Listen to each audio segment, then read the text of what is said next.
Hello everyone and welcome back to my channel, Edmond Mindaros, and for today's quick tutorial, I'm going to show you guys on how to resolve the error code 29. This device is disabled because the firmware of the device did not give it the required resources with the error code 29. Kung paano ba natin ito i-fix, and without further ado, and let's go ahead. So the first solutions we will do is to update or reinstall your device drivers. Kung paano ba yan natin gawin, all you have to do is to open up on the search menu. And dito sa search for apps, so kailangan mo lang i-type dito yung device manager. And then i-click mo lang dito yung open. And once na-open mo na tong device manager, ang next step, so whatever device you're having problem, whether it be a computer mouse or its sound driver or display driver, and need to update to fix the problem. So kailangan mo lang i-locate dito kung ano yung driver na may problem. So for example mga kaibigan, makikita nyo dito na may exclamation mark dito sa sound, video, and game controllers.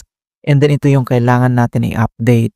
So kung paano ba yan i-update, so select, and then kailangan mo lang mag-right click, and next step ay itap mo lang dito yung update driver. And then pop up itong dalawang options like search automatically for drivers and then browse my computers for drivers. And select ka lang dito sa dalawa kung paano yun i-update.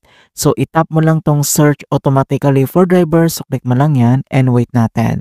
So makikita mo dito na the best drivers for your device are already installed. Okay? And then close lang natin yan.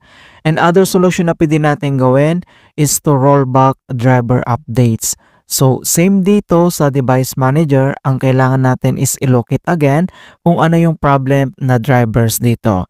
So for example dito sa display adapter, so i-click mo lang yung arrow na yan para mag-expand.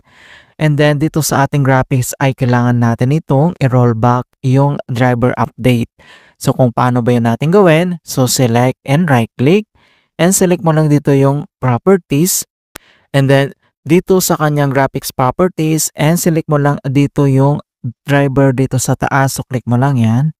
And then next step ay makikita mo lahat dito yung kanyang informations details or driver details mga kaibigan. So nandito lahat.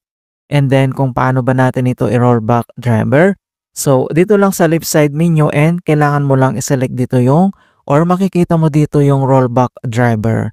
So if the device fails after updating the driver, roll back to the previously installed driver. Ayan, so i-click mo lang dito yung rollback driver, and then next step ay click mo lang dito yung okay. And then after dito sa device manager, and then close lang natin yan. At dito lang sa start menu, and kailangan mo lang mag-restart. Okay, click mo lang yan. Ayan, so ganoon lang po kasimple on how to fix code 29. This device is disabled because the firmware of the device did not give required resources. And please don't forget to like this video, subscribe to my channel for more quality content. Thank you guys, and see you in my next tutorial.